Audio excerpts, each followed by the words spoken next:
Alright, for our third view, I'm going to do adding and subtracting mixed numbers, which is very similar to adding and subtracting fractions, but sometimes there can be differences. If you get a problem like this is 4 1/3 minus 2 2/5. Sometimes it works really well to combine your whole numbers and then combine your fractions separately.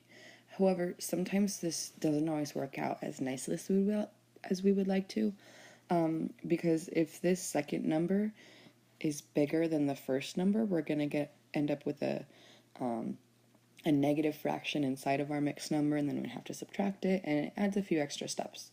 So what I want to give you today is a method that will always work for mixed numbers no matter what.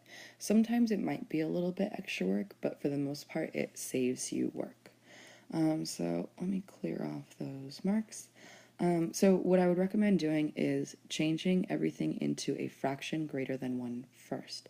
Remember to do that, we multiply the denominator by the whole number, so 3 times 4 is 12, and then we add the numerator. So I have 12 plus 1 gives me 13 thirds minus, same thing right here, take the denominator, multiply it by the whole number, 5 times 2 is 10, add in this extra 2, and I would get 12 fifths.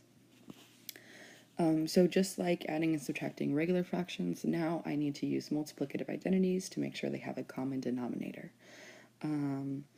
We have a 15 as a common denominator because it is 3 times 5.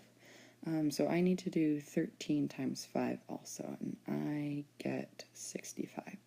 So I have 65 fifteenths minus 5 times 3 is 15, and 12 times 3 is 36. 65 fifteenths minus 36 fifteenths equals, let's do that, 65 minus 36, regroup, 5, 15, 15 minus 6 is 9, 5 minus 3 is 2, so I get 29 fifteenths.